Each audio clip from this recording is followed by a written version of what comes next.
রাজধানীর উত্তরার ৭ নম্বর সেক্টরে প্রকাশ্য রাস্তায় স্বামী স্ত্রীকে দা দিয়ে কুপিয়েছে বখাটে কিশোর চক্রের সদস্যরা। সোমবার রাত 10:30টার দিকে এই ঘটনা ঘটে।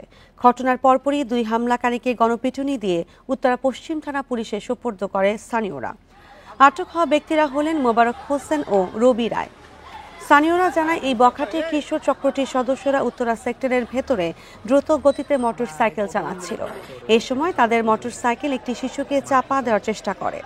পাশ দিয়ে যাওয়া আরেকটি মোটরসাইকেলে ভুক্তভোগী দম্পতি এ ঘটনার প্রতিবাদ করলে কিশোর গ্যাংয়ের সদস্যরা তাদের লোকজন ডেকে ধারানো অস্ত্র দিয়ে ওই দম্পতিকে আঘাত করে। এক পর্যায়ে স্থানীয়রা দুই হামলাকারীকে ধরে গণপিটুনি দিয়ে পুলিশের হাতে তুলে দেন।